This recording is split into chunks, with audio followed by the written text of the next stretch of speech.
Claro, si mezclamos o si juntamos esa inversión de la curva que indica tensionamiento de liquidez con, bueno, crisis financiera que se está viviendo, con tensionamiento de la economía real, ¿no? Los famosos cuellos de botella, y con una caída de la demanda, lo comentábamos antes, de bienes duraderos, ahora mismo no estamos en esas. Es decir, yo creo que estamos más bien, o todo indica, o bueno, no sé si todo, pero muchas cosas indican que estamos ante el final de una etapa expansiva y la entrada en una fase recesiva.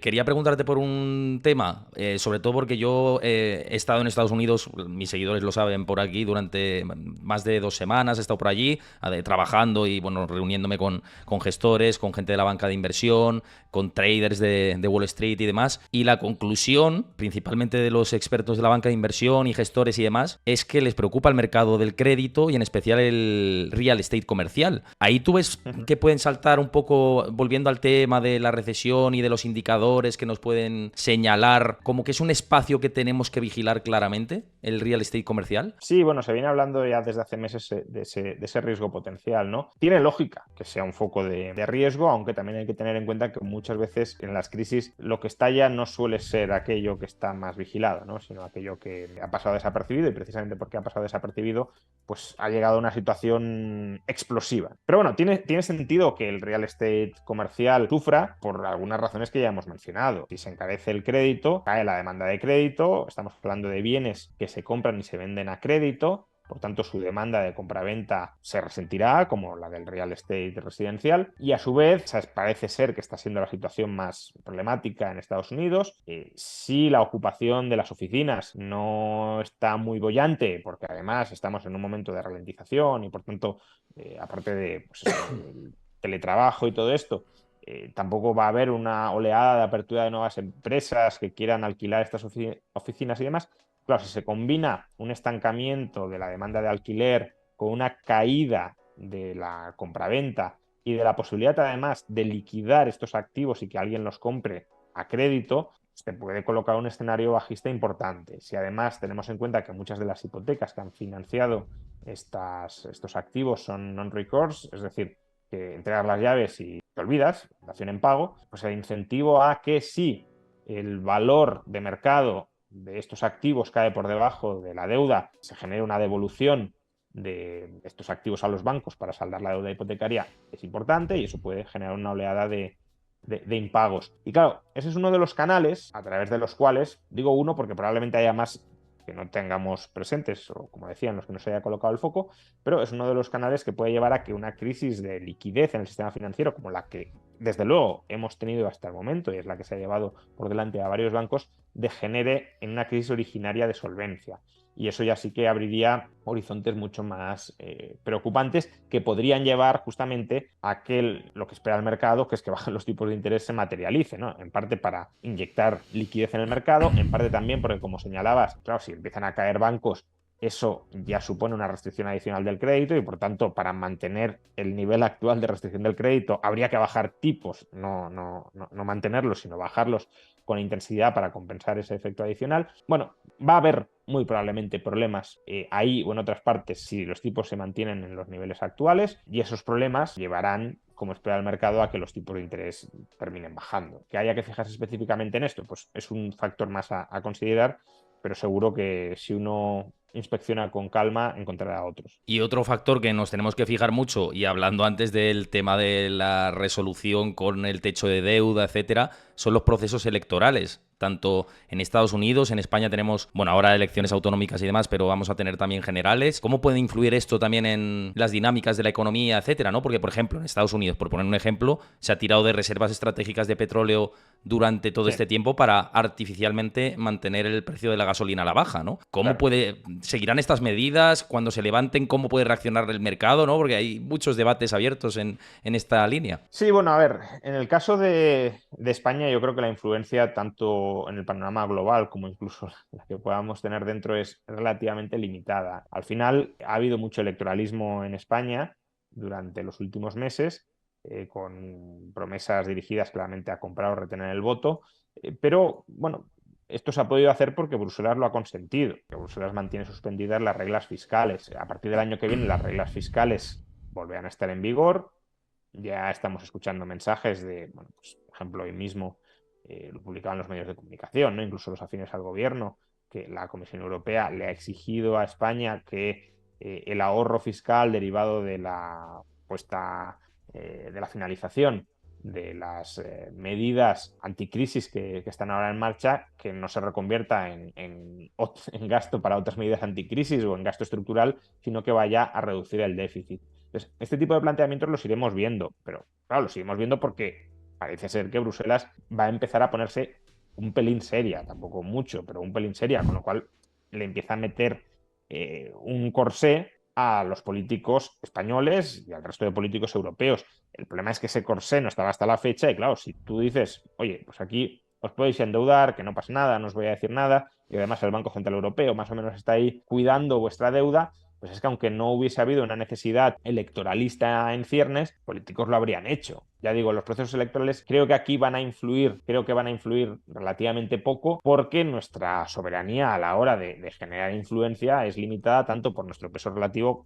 cuanto porque ponen deberes o reglas desde fuera. Y un poco siguiendo con, antes hemos hablado de qué, digamos, indicadores mirar o adelantados o de momento de cómo está la economía real para ver la recesión económica, pero hay mucha gente que se pregunta, ¿no? Y que también me ha preguntado por redes y, bueno, aprovechando también por el canal de Discord, gente que me ha escrito por privado y recomiendo que me sigáis en Discord, que ahí tenéis información en tiempo real, análisis, gráficos y de todo. Os pasa también por el chat, Chris, el enlace. Y me decían que cómo detectar la recuperación, ¿no? Es verdad que no estamos en ese punto, pero un poco por teorizar sobre esto y para que nos expliques en qué momento el ciclo sí que puede empezar a crecer, qué indicadores hay que fijarse ahí. Bueno, a ver, el ciclo económico está muy vinculado con el ciclo de crédito. Cuando el crédito vuelva a relajarse, el endeudamiento vuelva a aumentar y la demanda de bienes duraderos vuelva a repuntar, yo creo que esos son todos ellos indicadores adelantados de que la economía está volviendo a tener buenas expectativas sobre el futuro, capacidad para traer producción futura a presente y sostener el gasto presente con esa producción, con esos ingresos futuros. Pero claro, eso tiene que hacerse en un entorno de financiación saneada, si lo queremos. Es decir, con una curva de tipos, por ejemplo, que no esté invertida, sino que tenga una forma normal. Ahora mismo yo creo que no estamos en eso. Claro, si solo estuviera invertida la curva de tipos, pues podría significar que, bueno, que se espera que vayan a bajar los tipos de interés porque ha habido una sobrereacción en la subida, quizá por una sobrereacción de los precios a corto plazo. Y bueno, pues el Banco Central, como se le disparó la inflación, se vio forzado a subir tipos, pero cuando se normalice la inflación los bajará. Si solo fuera eso, pues bueno, hasta cierto punto habría pensar que es lo que puede suceder, que tampoco es del todo descartable, ¿no? Pero que como que sería la hipótesis base. Pero es que, claro, si mezclamos o si juntamos esa inversión de la curva que indica tensionamiento de liquidez con, bueno, crisis financiera que se está viviendo, con tensionamiento de la economía real, ¿no? Los famosos cuellos de botella, y con una caída de la demanda, lo comentábamos antes, de bienes duraderos, ahora mismo no estamos en esas. Es decir, yo creo que estamos más bien, o todo indica, o bueno, no sé si todo, pero muchas cosas indican que estamos ante el final de una etapa expansiva y la entrada en una fase recesiva que ante la posibilidad de entrar en una de recuperación. Pero bueno, ¿cómo detectar la de recuperación? Pues invirtiendo todos estos indicadores que ahora mismo nos indican que estamos en una recesiva, ¿no? Y hablando de fases expansivas, una de las cuestiones que siempre pivota en el ambiente es de la crisis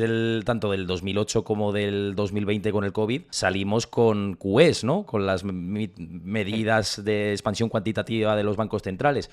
¿Crees que, aunque la mayoría ahora están diciendo eso se debe meter en el cajón porque tipos de interés reales en negativo otra vez comprar bonos y activos hipotecarios y demás va a generar mucha expansión y crecimiento artificial, pese a que se dice esto ahora o es el, digamos, discurso mainstream ahora porque los tipos toca subirlos, etcétera? ¿Crees que podemos volver a lo mismo? ¿A caer otra vez en los QEs para salir de la etapa recesiva?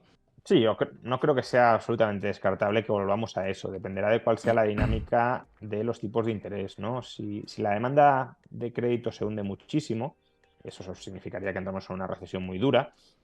No que baje, que va a bajar es, vamos, si entramos en recesión, desde luego va a bajar la demanda de crédito, pero si se hunde la demanda de crédito, claro, necesitas bajadas de tipos de interés muy considerables para intentar reactivarla. Bueno, esa es la perspectiva del Banco Central, ¿no? Esas bajadas pueden llegar únicamente bajando los tipos de interés por parte del Banco Central, pues dependerá de cuál sea la actitud que adopte el sistema financiero. Si el sistema financiero se presta a actuar como correa de transmisión, pues bueno, puede estar dispuesto a endeudarse a corto y prestar a largo bajando los tipos. Pero si no, ahí el Banco Central sí que tendría que volver a entrar de alguna manera a comprar deuda a largo y comprando deuda a largo reducir él directamente los tipos de interés a largo. Luego también hay otro factor a considerar y es que, claro, las reservas que tienen los bancos a raíz del QE nos puede parecer que son muy amplias, porque en términos históricos lo son, pero es verdad que la demanda de reservas por parte del sistema financiero durante los últimos años, en parte por motivos precaucionarios, en parte por motivos regulatorios, se ha incrementado. Entonces, existe una cierta incertidumbre sobre cuál es el volumen mínimo de reservas que ahora mismo necesita el sistema financiero para actuar y que no dispare esa demanda de reservas para sus propias operaciones, ¿no? Entonces, claro, los bancos centrales tampoco lo saben y no sabiéndolo, pues probablemente estén dispuestos hasta cierto punto a incrementar la oferta de reservas si consideran que hay un cierto tensionamiento en ese mercado. Oye, con este contexto que estamos hablando, se me ocurre preguntar, también para ver tu opinión. ¿Serías partidario de, a nivel individual, contener el gasto, ahorrar, ¿no? Teniendo en cuenta este clima recesivo al que nos empujamos, pero también invertir, movilizar el dinero con lo que hemos hablado antes? Antes he mencionado que no creo que no tiene mucho sentido ponerlo todo en liquidez. De hecho, que tiene sentido incrementar la liquidez cuando aumentan las incertidumbres, cuando tus expectativas de futuro pues se van tornando un poco más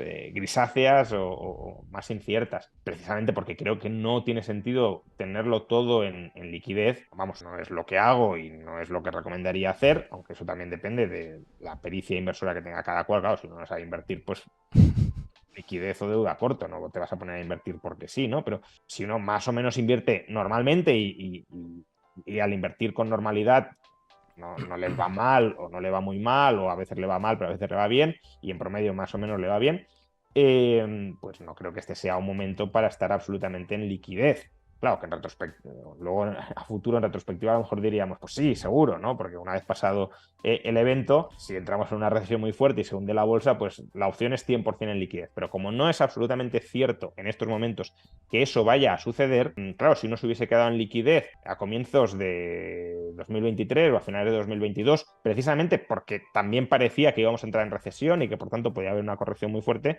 se habría perdido una subida de la bolsa muy intensa, especialmente pues de inversiones que eran las que parecía que más iban a sufrir en el entorno en el que estábamos, ¿no? Pues inversiones de larga duración, tecnológicas y Nasdaq fundamentalmente, pero claro, si seguían subiendo tipos y la economía pinchaba, pues tanto por el lado de ingresos futuros, beneficios futuros, cuanto por el lado del descuento a valor presente de esos beneficios futuros, parecía que le quedaba al Nasdaq recorrido a la baja y al final ha sido el índice que mejor se ha comportado, ¿no? Entonces, bueno, claro, si no sabes qué va a suceder en el futuro, no tienes claro que va a entrar sí o sí la economía en recesión o que no va a entrar en recesión, tiene sentido diversificar hasta cierto punto tu cartera de inversiones, mantener ciertas posiciones largas en algunos activos a los que les veas potencial de revalorización, especialmente potencial al margen de lo que haga la coyuntura en el muy corto plazo, y otra parte, más o menos en función de las dudas, del miedo y de tus preferencias, otra parte en liquidez.